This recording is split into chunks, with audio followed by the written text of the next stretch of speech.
Mr. Doggett. Hello there, Mr. Ephgrave. Very formal today.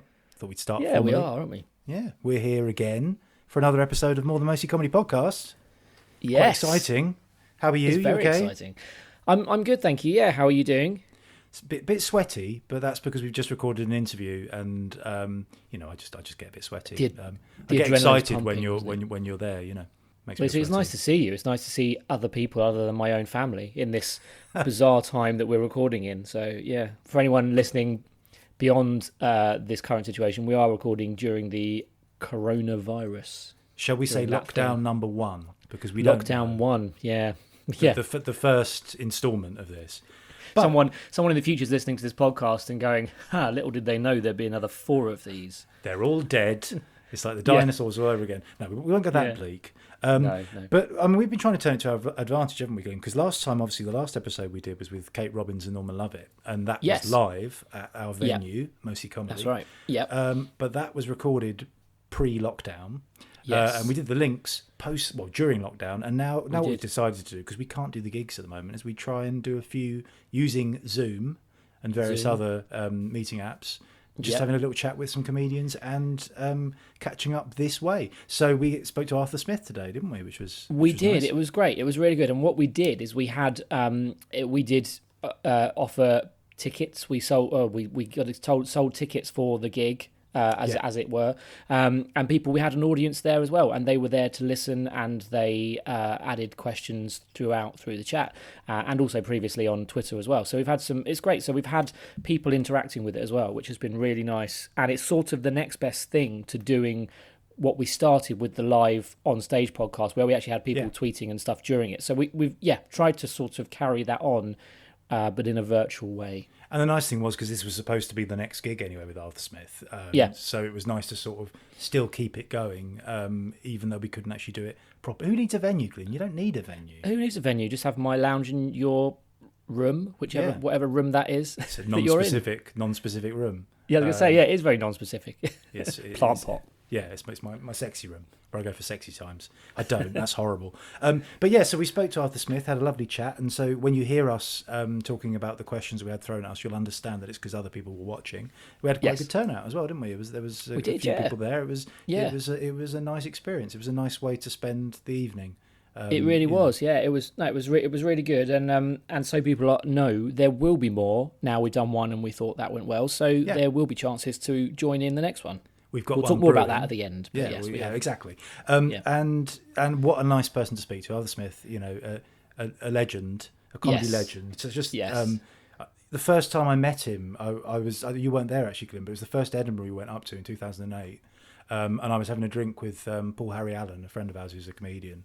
I was up there though. Where was you were I? there? You were just maybe you're in the loo. I don't know. Or we just had we were so sick of each other by that point. We just when I because it was going so badly and no one was coming. It really was. Yeah, we were watching the money just be burnt essentially. That's right. We're still paying that off, in fact, aren't we? That first are, Edinburgh. Sadly. Yeah. I say paying it off. We're sort of not really paying it off. Is the answer? We just stopped talking about it. Yeah, but so I was there with Paul, and then Arthur walked in, and he was like, "All right, Paul, how are you doing?" And I was like, "That's Arthur Smith," because it's like at that point we didn't know any comedians other than Paul really, and Arthur is like so distinctive, the most distinctive sort of voice that and face He's like the face of Edinburgh. Yeah. And he says in the interview he's been to every Edinburgh bar too since 1977, which is a bit crazy, really. I remember seeing him on a moving sofa. It was driving around Edinburgh, and he used to do interviews on his sofa while he went with other people while driving around Edinburgh, which was one of the many things he's done up in Edinburgh. But that was just an acid, memory of seeing him. That was just an acid flashback. Did that happen? I don't think maybe that really didn't happened. happen. Maybe didn't. No, you'd had too many disco biscuits, and you were. I think I have. You were spinning. Yeah. But so let's stop talking about Arthur and let's just talk to Arthur. Really, yes. Let's hand over to us earlier on this evening. So we are currently sitting, in a virtual sense, with Arthur Smith. Hello, Arthur. Good evening. Hello. How are you doing? You all right? I'm extremely handsome and trying to avoid all the cliches that are flowing around us at the moment. All the viruses as well. Yeah. How are you coping with lockdown at the moment? Have you gone mad yet? Or Well, I had a thing. I did a show a few years ago called Mindlessness, which was a kind of parody wellness program, at which I invented the phrase and indeed the way of life, which is CBA, which is can't be asked. And I must admit, I've had quite a bad bouts of CBA. Yeah. You know, there's so many things you could be doing. So bloody Zoom and TikTok and podcasts and quizzes and, you know, frankly, I've CBA, I'm afraid. I've had quite a lot of that. But I did manage to, today I've already sent an email and cut my toenails. So that's the week done, isn't it, really? That's it. pretty What an much, achievement. Yeah. But also I'm quite, you know, I'm thankful that I'm not in, you know, some terrible situation like some people are. There's sort of 10 in one place and I've got open air around me. I'm an expert on Wandsworth and Tooting Common, and I've been doing a lot of strange dreams. Have you had that? A little bit, yeah. I think that's quite common, isn't it? It's just such a strange situation to be in, and like you're not really expending any like the mental energy you normally would. Yes, I dreamt the other day that I got in a car or something, and it went all the way, and the land stopped, and there was all this water everywhere flowing about. Yeah. And then I thought, is that real? Does that happen? What's that called? It's a beach. Is that a beach? Beach, but what's all the water? There's so much of it. I see what the road just sort of Sea. That's the one, isn't it? Yeah. I think so. Is that real? I'm not I think sure. that's a conspiracy. I think theory, it is. I don't know, but it was a very vivid dream. Yeah, and it's hard not to. And I've done some extraordinary things. Now, look, I've just bought these today.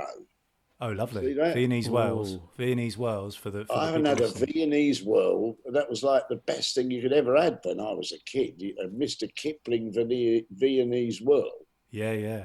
Really looking forward to chomping through that later on. Yeah, Some retro desserts. Small things have to find our way. That's what we have to do at the moment. That's been my thing. Food, I think that's been the one. Yeah, Keep I've me put going. on weight. Yeah, clearly put on weight. Although I bought an electric drum kit because I play drums a bit, and I thought rather than annoy the neighbours, but have an excuse to sort of do something a bit physical, and I've been really enjoying that. Actually, so that's been helping a bit. But yeah, I don't know. You haven't been running 17 miles a day or doing your own podcasts all the time or constantly zooming and doing TikTok and this is the first thing we've done in weeks. Really. It's taken us 8 weeks to do this, so yeah, that shows how much we've been doing. Yeah.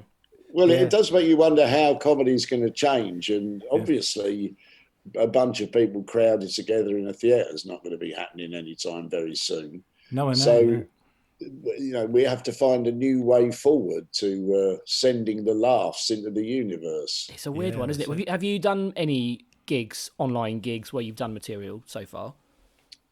Yes, I have. I've done one, and I've done two even. Was that just a podcast? I can't remember. I was definitely done Dream one. Again.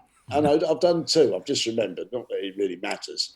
And I mean, one interesting thing is that obviously you don't hear mass laughter, which you would, assuming you're being funny. Yeah. So you don't hear anyone laugh really. Although on one of them they'd patched in about 7 or 8 members of the audience. So you deliver the funny line, and then there was a pause, and then there was a sort of little smatterings of laughter from around the country that didn't really amount to normal laughter, but you know. It's almost worse, isn't it? It's almost like a pity laugh, isn't it? Because it doesn't come straight away either. It's like a sort of gap. I know. I don't. Why does it have to be like that? Because when you're on the phone and you're speaking to someone, there's not any pause, is there, before they start speaking back? Why can't the internet sort it out so that when I finish this sentence, there isn't an embarrassing pause? We'll get our scientists working on that one for you. Hopefully we'll fix it. But yeah, I mean, like I was listening to someone talk on, I think it was Question Time, like yesterday, and just saying about, you know, when a theatre's going to be able to open again, because you just can't socially distance. Like you need about 20%, only 20% of the audience there, and it's just not going to get a reaction. It's not going to make the money it needs to make. It's So it's all going But to be like I'm this. thinking people, when eventually we are released and that is permissible, I'm guessing there'll probably be a big upsurge of people going out and about to shows, or maybe the whole nature of comedy is transformed, just like with theatre. The theatre, it's it's going to probably have to have a bit of a rethink. Yeah, Yeah. that's it. Yeah. And it's sort of interesting, like I've been watching, say, like Have I Got News for You, and watching how they're approaching it and how things sort of start off a bit awkward and then they get a bit more, on top of it. But it is just adjusting to a new, well, for so many people, isn't it? For anyone, so many people working, having to work in different ways. And I had another thing that I'm trying hard not to do too much but it's you can't really not. It's such a brilliant program, the Donald Trump reality show. Oh, That's Christ. the most far-fetched thing I've ever seen in my life, to be fair. But yeah, I'm currently reading a book about him. I don't know if that's the best thing to be reading right now for your mental health. Read what you want. Yeah, but it is just utterly crazy. There was a thing I was reading about something about when he phoned up Putin to congratulate him on the election, and he was given like cue cards, and the first one said in block capitals, "Do not congratulate him on the election. You can't do that." And it was the first thing he said. It's just extraordinary. The man is. The drinking detergent and stuff. The whole, if you drink detergent, you certainly won't die of the coronavirus. But it's what. I'm reminded of a joke I'd written a while back. I remember them jokes where I said, talking of bleach, I feel sorry for bleach because when you see written on it, seriously thick, and I feel sorry for that bleach. And to me, that is domestos abuse. Hey, there it Here's is. Here's another joke I wrote. Knock, knock. who's there? Who's there? Deliver. Deliver who? Hey. Just leave it on the step, mate, all right? I've been using Deliveroo quite a lot, if I'm honest, just because you get sick of your own food, don't you, really? No. Well, what I've discovered, because the flat we live at is got the rather ridiculous number of A05, right. But just 2 doors down, in fact, but not in an obvious place, is A05A. And the 2 guys in A05A are always getting Deliveroo, and it's always sent to us first. Right. And I'm now thinking I shouldn't pass it on. Fuck it. I'll just see what every night brings exactly. from the Deliveroo arbitrary company. Yeah, a bit of excitement. Surprise. Just a little bit different. Yeah. Yeah. The other thing is like Edinburgh obviously been cancelled as it had to be. I sort of wonder how that is going to come back, because it's all about being in like tiny rooms, underground. It's not like good for the health of the best of times. It's the most sort of compact version of theatre, isn't it, that there is, really? Well, it's the biggest arts festival in the world. Yeah. And having been there every year bar 2 since 1977, I will be weeping at the imaginary foot of Arthur's Seat. I think, because Edinburgh, I've measured out my life in Edinburgh festivals, as a lot of comedians have in a way. If I have to think, well, what was I doing that year? Oh, I know, that year I was doing that show, though, therefore I was doing that kind of thing. Yeah. So I shall really miss Edinburgh a lot. And I shall miss the income from all the gigs that I've had cancelled. Yeah, that's it, isn't it? Yeah, that's crazy. But I'm sure there's a lot of comedians. I at least can do the odd voiceover or something down the line, but I'm sure there's a lot of comedians who've just got nothing now.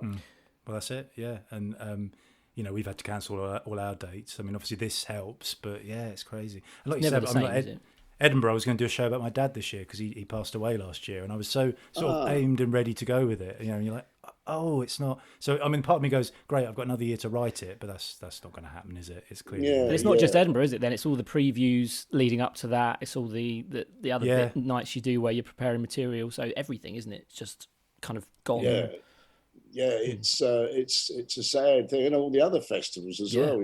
Glastonbury and. But I'm keeping the Balham Festival going. Excellent. But there's only me at it, and I am the only audience member, really, apart from the missus upstairs.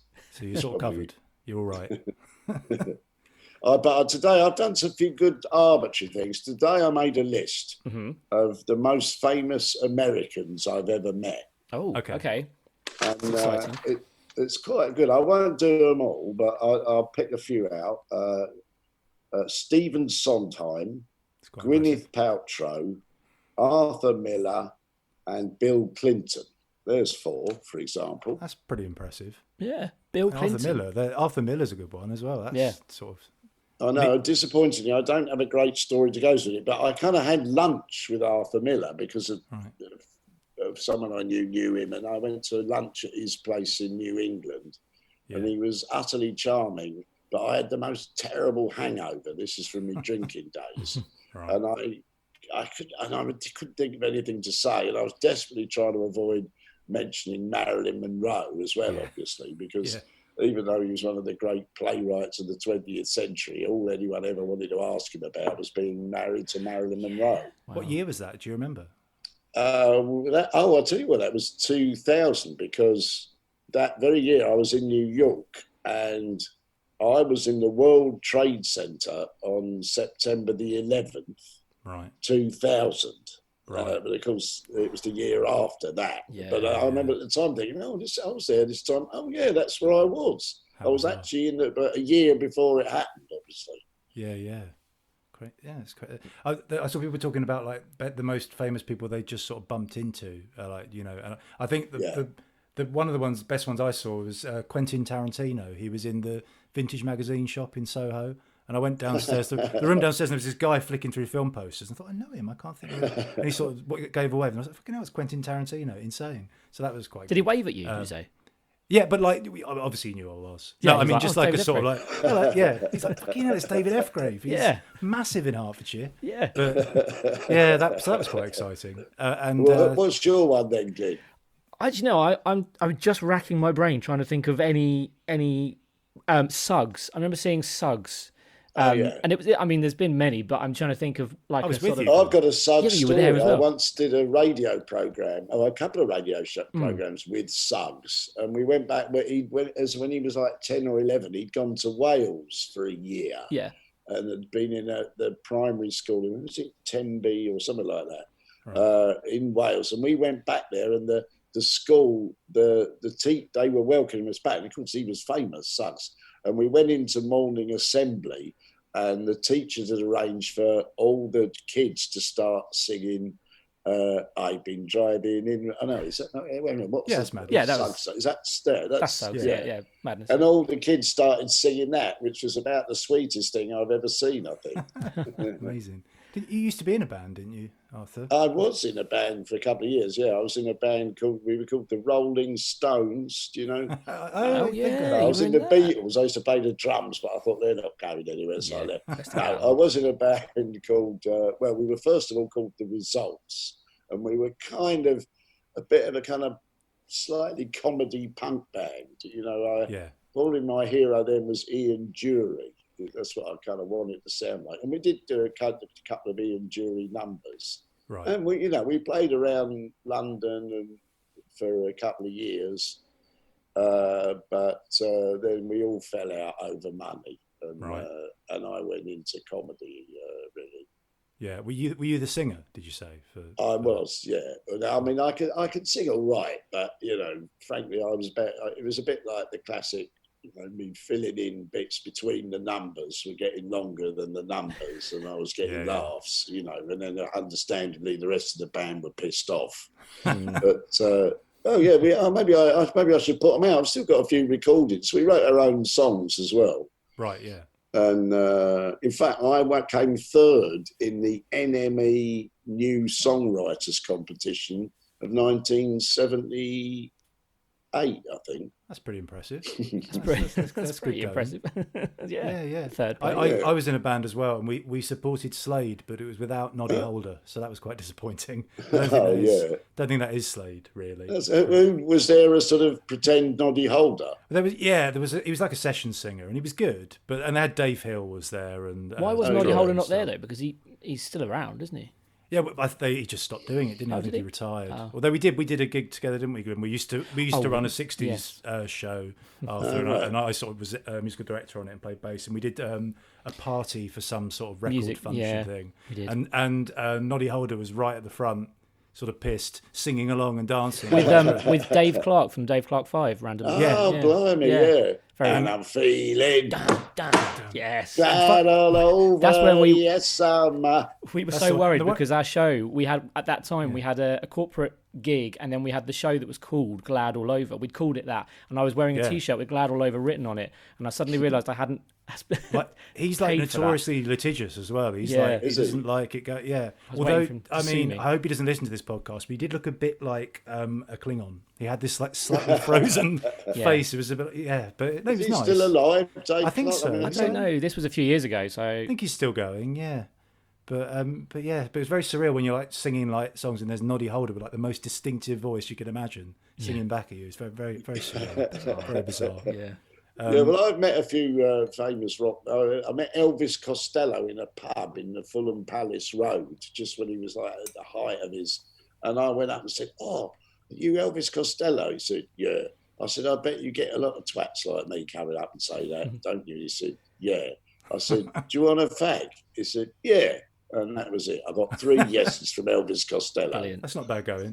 I met Paul McCartney once and he called me man twice, which I thought was quite cool. Oh, Yeah, I met him once, and I did a joke about, didn't we used to be in a band together? And he said, yeah, it was a skiffle band, and he was utterly charming. Yeah, he was very nice when I met him as well. Although it's better off to tell stories of celebrities who were real arseholes and wankers. Yeah. Do you have any you'd want to share? Or what's, yeah. I didn't get on very well with Danny Minogue, I have to say. Danny Minogue. Is this in your neighbours' days? Yeah. Home and Away, wasn't it? Was it Home and Away that she wasn't the neighbours? She wasn't good enough for neighbours. She's the budget Minogue. She was the Home and Away one, wasn't she? Yeah, but I once had to interview her on Loose Ends on Radio 4, and she was annoyed about something else, some previous interview. So it was just like the classic. So, Danny, tell us about your new single. It's good. And why have you called it whatever it is? Good title. And it was like, she was not going to answer anything in more than,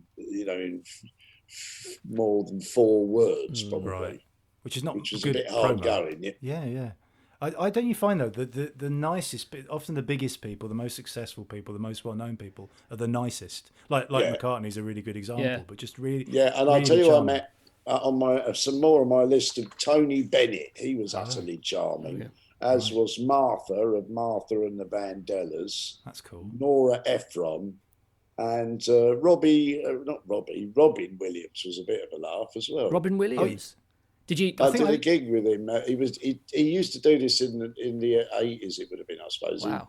He'd turn up wherever he was in the world, coked out of his head, and what he wanted to do was just go to whatever the biggest nearest comedy club was and go on and do a turn, because I think he just loved being on stage. So he turned up at the Comedy Store when I was on, and and obviously Don Wald said, yeah, of course, go on. And he was on before me, so I can genuinely say that Robin Williams was my warm-up act. Excellent. Was he good? Was he good that night? Well, actually, he seemed to be having a bit of a trouble with the microphone, and he was obviously just improvising, and he was obviously off his head on coke, so he was sporadically brilliantly funny. But then I remember him saying something about how amazed he'd been to find that in London there were black people with English accents. This had never occurred to him. Right. I suppose it's sort of understandable. So he started doing like Cockney black voice, which just, which didn't really get any laughs. It was got an English accent, really. Yeah. It's such a shame about him, though, isn't it? I still sort of every so often I remember watching a film, and it's so sad because he was just such an inspirational performer, really, phenomenal. ultimately. Did you actually get to talk to him? Yeah, and he was. Yeah, I mean, he had a bit of an entourage and whatnot, but it was only a kind of quick hello. But yeah, he was charming. I did get to have a chat with Bill Clinton once, right? when he was at the Hay on Wye Literary Festival, which I used to go to, and he, because that's a huge event. It was just after he finished being president, although they're still called president. Yeah. So he blew into what is a tiny little town, Hay on Wye in Wales, on the border, and and there were suddenly before he got there were all these guys in suits talking into their sleeves, and there supposedly was genuinely a sniper on the roof of the primary school. But anyway, and he was on in the same venue as me. I was doing my first ever Leonard Cohen show. Right. And he was on before me in the same venue. So again, I can say Bill Clinton was my warm-up act. But anyway, and I wasn't allowed in to do a sound check to set the sound up for my show because, you know, they had all like secret agents and whatnot keeping it clear.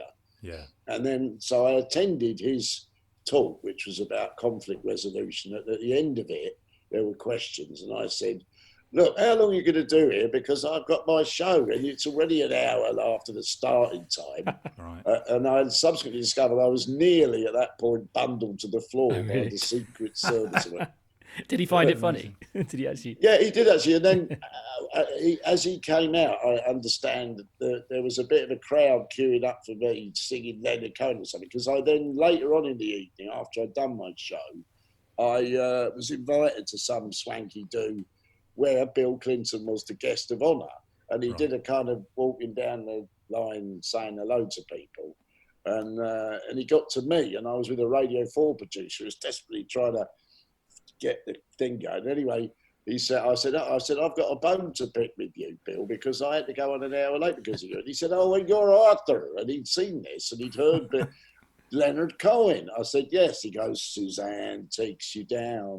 So me and him then sang through Suzanne by Leonard Cohen. And then I said, well, you've done me now, you can move on. And then the woman who was the Radio 4 producer, he said, are you okay? She said, oh, my batteries are low. Oh. And he said, oh, well, Arthur doesn't seem like a low batteries kind of a guy.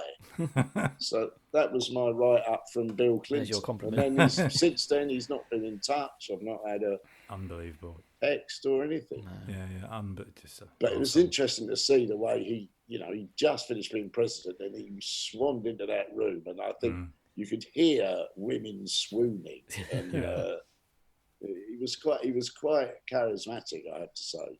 And it must be such because obviously such an extraordinary job to do, but it must just affect the rest of your life, you know, and also your perspective of the world must change entirely, you know. Yeah, and of course, and you're always still president, and they still keep the same close protection and whatnot. So, I always feel a bit sorry for the Queen that she can't ever just go somewhere and just nip to the shops or go and have a sit in St James's Park and have a fag or something. Yeah. Although apparently she did. I'm told that on VE Day, which since this 80th year, was it? Since it 75th or 80th. Recently, but apparently just on VE Day, she was allowed out, kind of, you know, by herself, just sort of, you know, because there's so many people about. No one's expected to see the Queen, and that, as I understand it, that was the only time she's ever been kind of where she could have just got the bust of Brixton and you know, or done whatever she wanted. And it's bizarre because someone like her, I think, she marks the change of time, doesn't she? Because she's been Queen for so long and been through so many sort of crucial changes in life and events and met so many people. It's it's kind of extraordinary, really. Yes, you wonder. I mean, I know a guy at the BBC whose his job essentially, he's sort of retired, but his job is to coordinate what happens at the BBC when she dies, which, as you can imagine, is going to be. They're not going to just sort of say, you know, put it on the news, are they? It'll be a bit more than that. Is that his only job?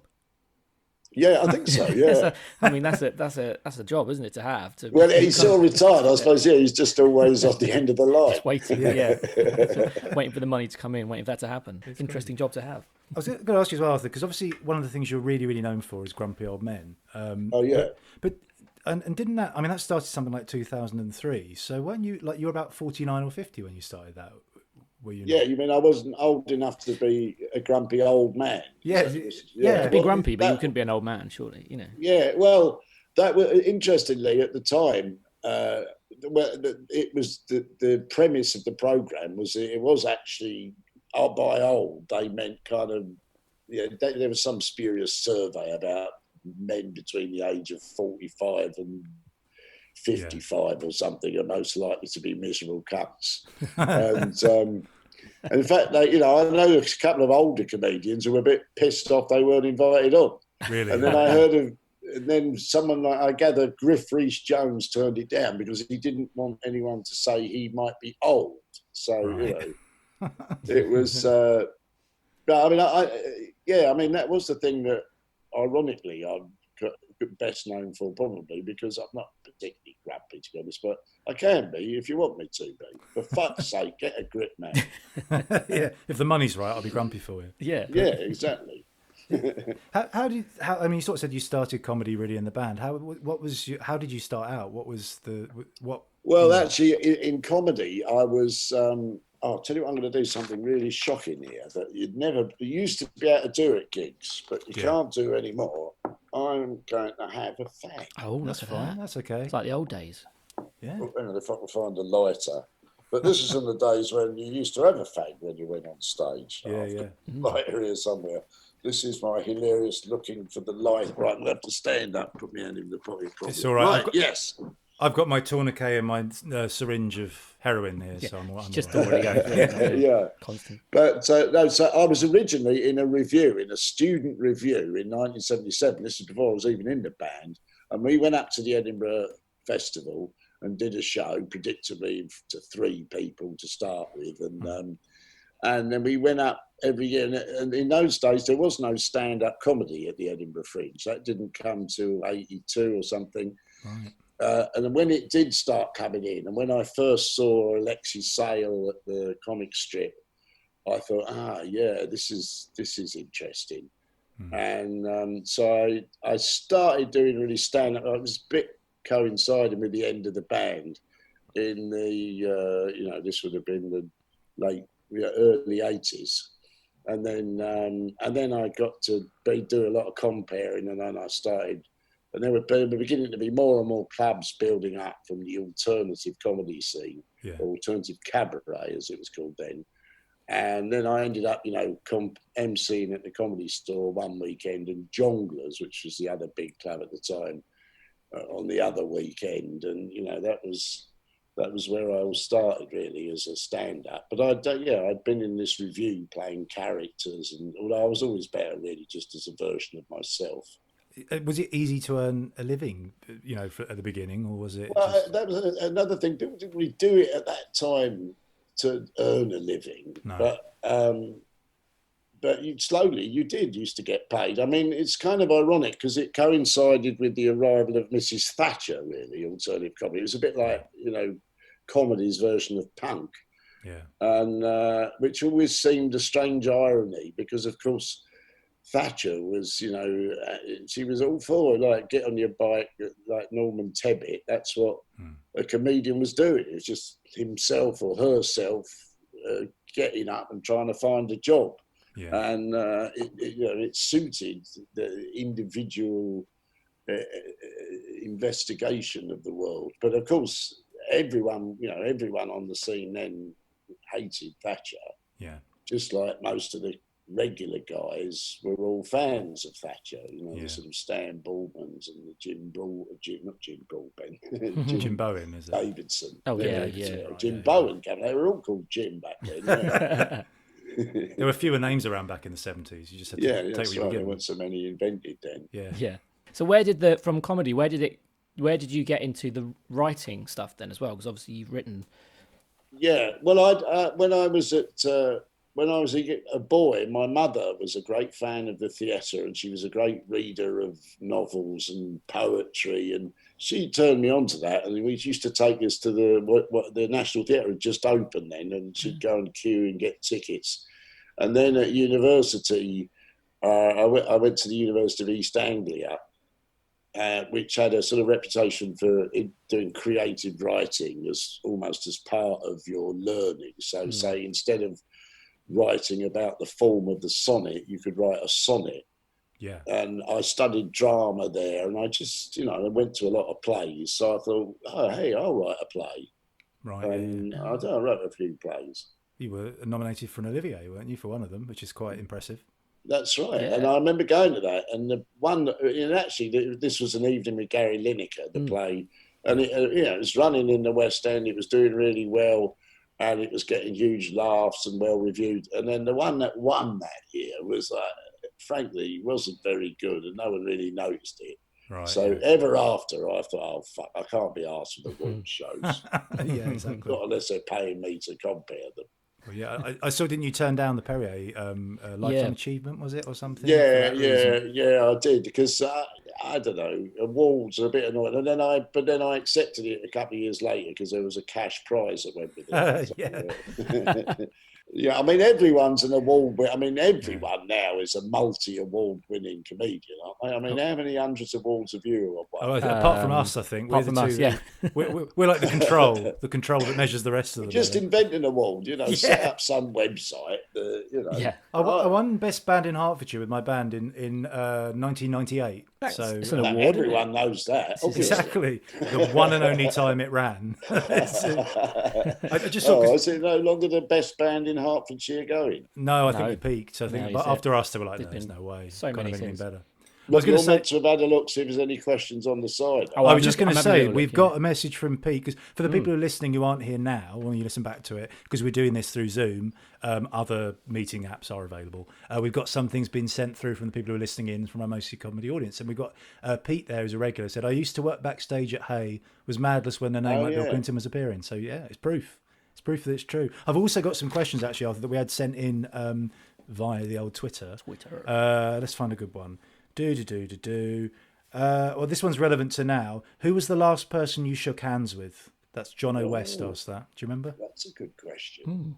Wasn't Bill Clinton, was it? Well, obviously, I suppose my partner upstairs, although Right. every morning I say, good morning. how are you?" Yeah. Very formal relationship you Yeah. have. But other than that, I think I was doing a gig at the Dulwich Hamlet Comedy Club, and I shook hands with Alex Haddow at the end as I was leaving. Okay. And that's probably it. That was, well, it's 8-9 weeks ago. And that's the end of that. What does hands feel like? I can't Yeah. remember. Well, mine feel like an old woman's hands now because of the amount of washing you do. It's just like it's Different, Like yeah. nuts. They're all going to feel different. Are you locked up? You locked up alone or ensemble? I'm with my wife who's downstairs. We've got a house. Well, it was my dad's house actually, so it's quite nice. We've got a garden and stuff. It's actually nice having her working at home. Must be nice. Must be nice having. Yeah, but you've got kids. no one Glenn, else. so I've got you've two young kids, and my wife. So me and my wife and my two young kids. It's been, it's been fun.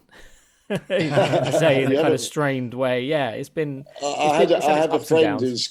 who's married with children and quite a small house. Yeah. And I asked her, she said she was doing. She said, I'm slowly becoming a bald, skin, jobless, fat murderer.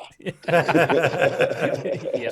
I don't think she'd actually done the murder at this point. But I was going to say she already was a murderer. And then, There's so many temptations there. That's the trouble. Yeah.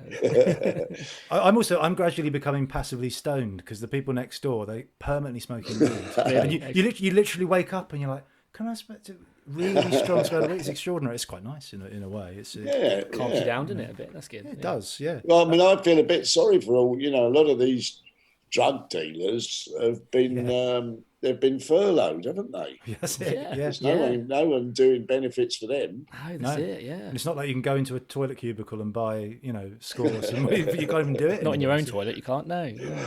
This is it. I've got some more questions here. I'll try another one. What have we got? This is from Oliver Jeeves. If you could be any sort of vegetable, what vegetable would you be? We asked the hot topics here. These are the big questions. Yeah. Yeah. What vegetable would you be, Arthur, if you were one? I'd like to be some asparagus, tall nice. and lean and green, with a fruity little top and a big smile. That'd be nice. And then if we have it, we know because when we go for a wee, the smell, the clear asparagus. Oh wee. yeah, but Yeah. exactly. Well, you get double value for money then from the asparagus. It's in season at the moment, in as far as that exists. Has anyone gone off fruit picking yet?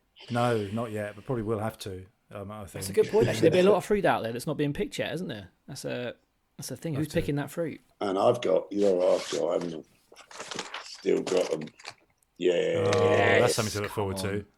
yeah. I was going to say, because you were talking about, because you write poetry as well, don't you, Arthur? You're Sometimes, yes. and I always really love when you come to Mostly that you're not afraid to be poignant. You're not afraid to not always go for the laugh. It's interesting. I quite often now, if I'm doing well, unless you're playing just a load of pissed drunks at 1 a.m, but usually I like to do a couple of poems in the course of my set.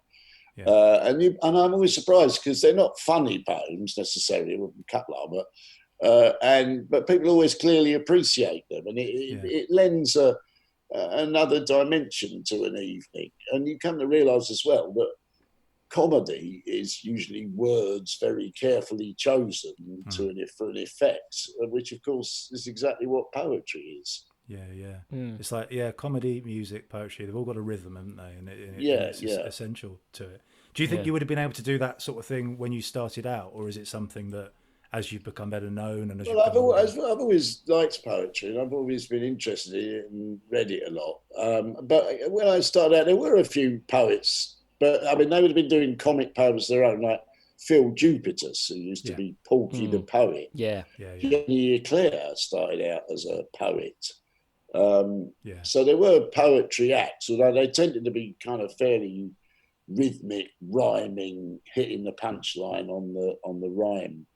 But no, there wasn't anything. There was rarely something a bit more gentler. Although I don't know, John Hegley, actually, he was a big star in the early days there of the thing as well. Yeah, I think poetry and comedy are undoubtedly linked. Yeah, it's like John Cooper Clarke, isn't it? Something like that. Yeah. I once watched a cup final with John Cooper. Did you? Amazing. It was a delicious afternoon. The man who, all his words are so wonderfully chosen. All the time. He's a real star, Johnny Cooper Clarke. Yeah.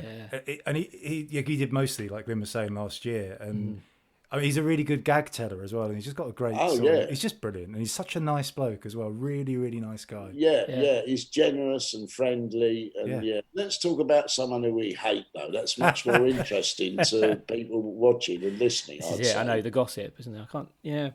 I'm trying to think. Oh, look at Glyn's got some wine. I switched from.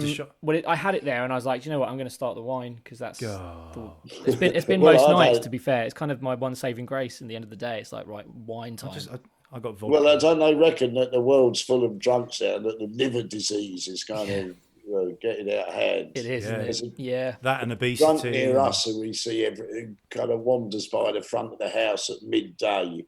Obviously pissed out of his head, and he occasionally gets arrested. But he's obviously he's having fun while he's doing it. Yeah, that's it. Who really inspires you, Arthur? Are there people that really inspire you in life as be it performer, be it anything? All right. T.S. Eliot, Greta Thunberg. Yes. Barack Obama. Yeah. And Anthea Turner. Save the best for last. Barack Obama, now there was a statesman. That was someone who could speak well and you trusted and you believed in. I mean, the irony, the difference between him and the man who came afterwards is so insanely in every possible department. I mean, Obama, the thing about him was he was funny, he was witty, he was thoughtful, he was eloquent, he could sing, he could do gags, he was empathetic. He was the absolute opposite of everything the guy who's come after is. Because there's one thing about Trump, he has absolutely no sense of humour, really, does he? No. I mean, if he's hilariously funny, of course, but never deliberately. Yeah.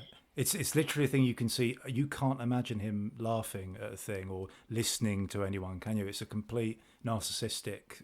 Very strange, isn't it? But how can so many Americans vote for that? I mean, mind you, we got Boris, but that's bad. But he's like the watered down version, isn't he? So it's, There was a time when George W. Bush was like bad, and now I quite welcome him. I find that with like prime ministers as well. The ones you think, God, David Cameron or whatever. And now, in a weird way, I'm not a Tory, but I'd rather have him right now, than Boris or something. It's just such a, and I think it tells as well with someone like Boris. I mean, obviously when he got the COVID-19 thing, my instant thought was, but has he really? And I know he obviously did, but that's how little you trust someone that you think well, he just blusters and lies. I was on a radio panel game with him on Radio 4 about 20 years ago or something. Right.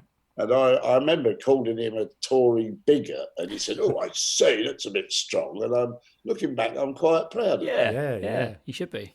That's so good. Funny enough, me and Glyn did a thing locally in Hitchin for like a Rotary thing, and it's at the venue where we do mostly comedy now. And it was with Peter Lilly that they wanted us to do, you know, the Who song, "Pictures of Lily," which is about wanking. Yeah. So there's a good start. Not that somebody, they were aware of that, but yeah. No, well, he wasn't. He wasn't. But we were asked to do it. We were asked to do this thing, and it was just a terrible idea. And he came out at the end, sort of did a cameo.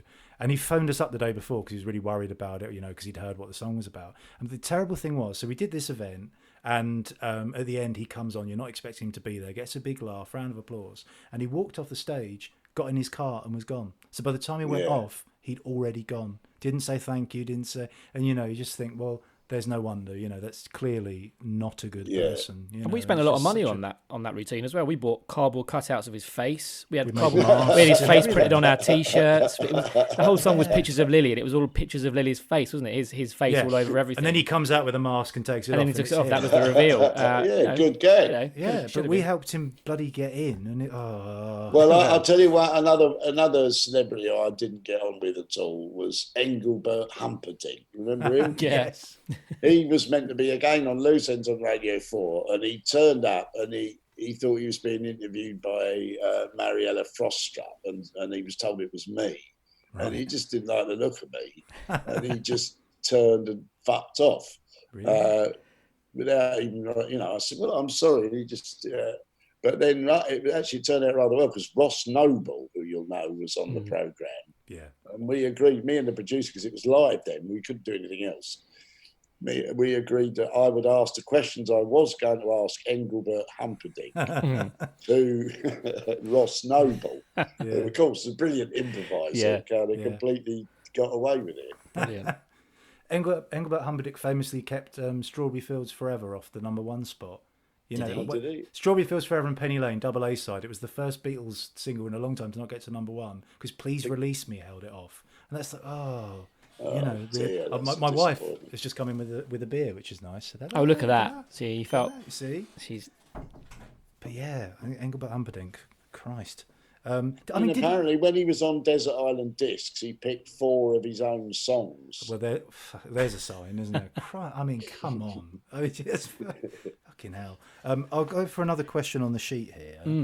And if people who are listening in want to ask a question, please stick one in the box. Yeah, but bear in mind, I want to have a piss. I was going to say, we should let you go soon. We are, yeah. I'll ask one then that's on here. So the question said, hello, the first interview I saw you in, you were asked something about changing your name, which you answered that you were going to call yourself Captain Wankerman. Did this interview ever exist, or am I remembering something that never happened? No, you are remembering something that's absolutely correct. When I joined Equity, which was de rigueur, when the Actors Union, you couldn't have 2 people with the same name. And my name is Brian Arthur Smith. So my partner, old friends, and call me Brian still. But I couldn't. There presumably already was a Brian Smith, so they said, "Well, what alternative name do you want?" And I put 2 down. I put Arthur Smith because it was my middle name, and people had known me as Arthur too. And I thought that would be good. My main, I put Captain Wanker, but they refused to let me have that. Presumably, I mean, there may have already been a Captain Wanker. I don't know, but I'm quite glad because it probably would have been a bit of a pain being Captain Wanker for the rest of my life. Sort of ceases to be funny after a while. Yeah, you explained it a million times. Yeah, especially if I wanted to play Hamlet or something. You know? A friend of mine used to work for the Wine Society, and there was a guy called a Captain Bastard that used to phone up. Amazing. That's not real, is it? Well, that's quite a good game. People with names appropriate to. Because I used to have a swimming teacher called Mr. Whale, I remember. Amazing. Names appropriate to their job, they can't be real. There's a question here from Pete, who's listening at the moment. He says, as Mayor of Balham, what's the first thing you'll relax from lockdown? Yes, good question, because we have lockdown. I'm thinking of relaxing the laws that allow people from Clapham into Balham. Because I've normally not allowed the bastards from Clapham to come down into Balham.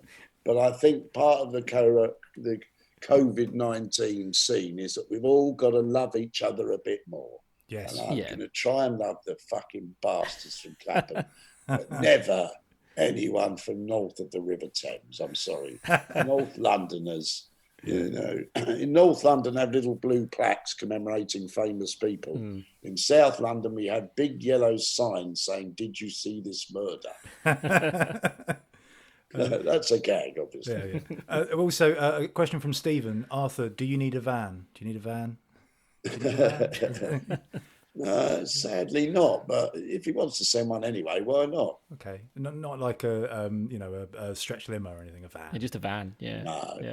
No, I can't. I sailed through my driving test. That's why I failed it. And also, it's quite nice. Lindsay Murray Gray said, "This is great." That's nice. Thank you. That's nice to know. We're pleased. Oh, Lindsay is great too. She is. We should let you go soon, really, Arthur. But I want to eat me Viennese worlds. I'm very jealous. Is that your reward? Yeah. Yeah.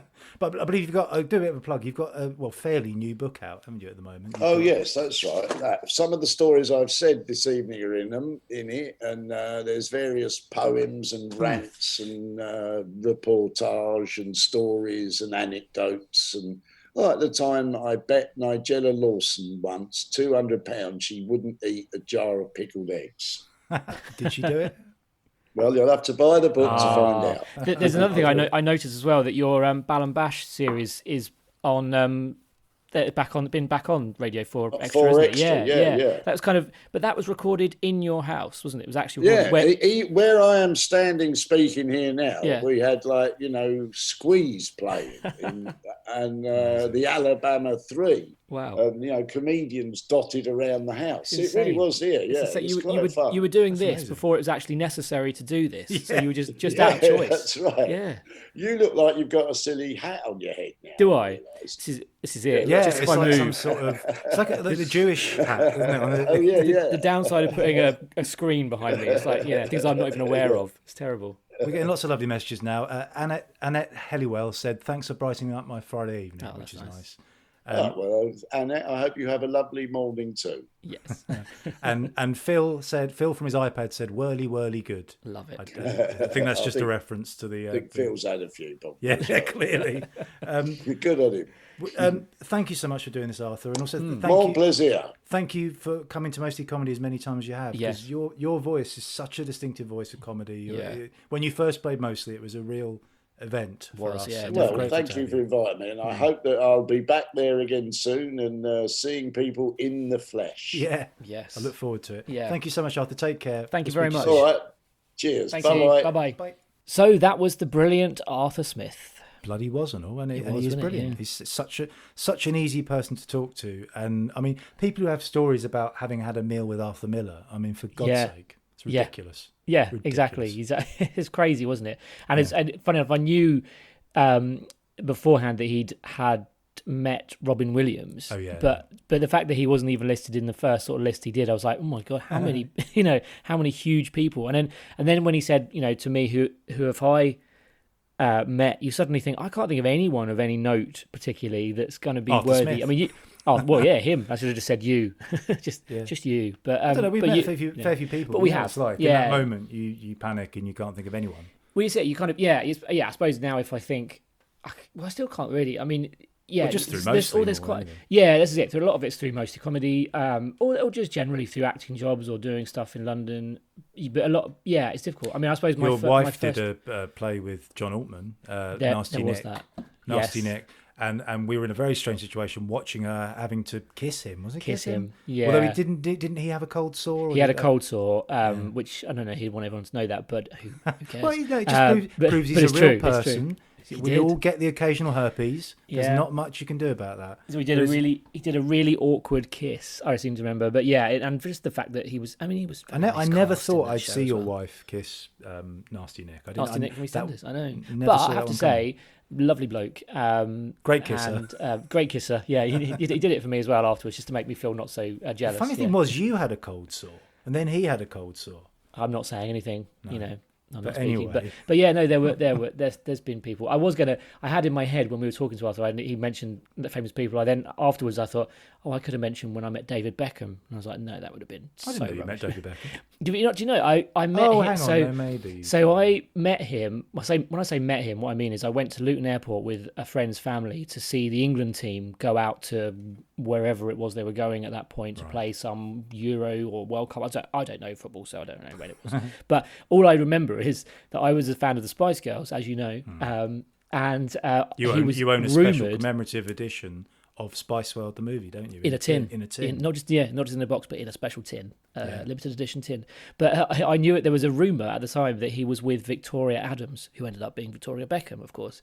Yeah. And the only thing I wanted to know, and I said he came past, and everyone was going, David, can you sign this? And I said, are you going out with Victoria Adams? That's the only thing I said to him. And he didn't. He just kind of smiled. And it was a rumor. It wasn't a fact. So, and I was like, he is. He really is. And so I feel like I kind of got the first scoop. You know, I found out first just by the smile. Didn't you write a letter to Victoria Beckham?